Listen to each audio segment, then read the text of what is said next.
Have a listen to this. The pace of change in our economy and in our society is accelerating, and the global pressures are intensifying. And I think people have got legitimate concerns about where they fit in that story of churn and change. And once you recognise that, you've really got a binary choice, and it represents the difference in politics right now. The right-wing parties, One Nation, the National Party, and the Liberal Party, they seek to capitalise on that sense of disconnection that people are legitimately feeling, whereas we're trying to address it. And that's really the difference in our politics right now. Thanks for that, Jimbo. We have a binary choice. Now, a binary choice, for those of you that don't know, is essentially just a yes or no answer, right? You can go this way or that. There's no in between. There's no grey. We have to do A or B to get the result. Putting this into a governmental context and putting it into the context of the Labor Party, what he's saying is they had a binary choice with this budget. They had a binary choice with these tax changes. They had to make a decision around how they could address the issue of housing in Australia, the housing crisis. So they've tried to simplify it to that level, and that's what he's standing there in black and white. He's telling you that's exactly what they've done. And so they took together all of the factors, all of the tiny bits of the puzzle that come together to create the housing crisis. And the answer they came up with was, drum roll, more taxes.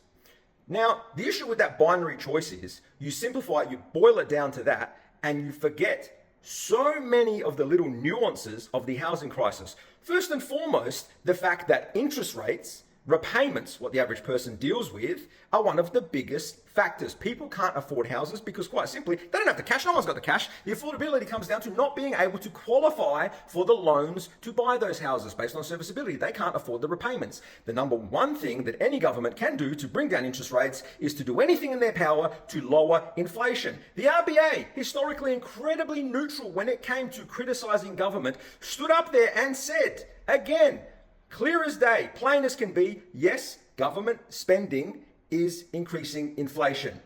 Government spending at a rate of knots, uncontrollably, psychotically, is increasing inflation, which is then increasing interest rates. One of the biggest factors keeping people out of the property market. Chalmers won't admit to it, he won't mention it in his binary choice, but that's one of the biggest issues. The second issue in the housing crisis, I've talked about it so often, but quite simply, supply. Forget about demand for the minute. Don't worry about the migration policy stuff. Don't worry about the government being unable to deliver any houses on their own. Let's just talk simply about supply. 95, 96%, thereabouts, nearly all of the new homes that go onto the market are delivered by the private sector. I'm going to keep saying that until it sinks in. 95, 96% of all new homes are built by the private sector. So again, binary choice, trying to make people get into the market, create a circumstance where they can achieve that first home ownership. And the one thing that you do with these tax changes is disincentivize private builders. You take away their trust structures, you take away a whole bunch of benefits that came to them under the old tax system, and the builders are simply going to tap out. They're going to reduce supply. So we've got inflation that causes higher interest rates, and the other lever, the binary choice, has now resulted in lower supply.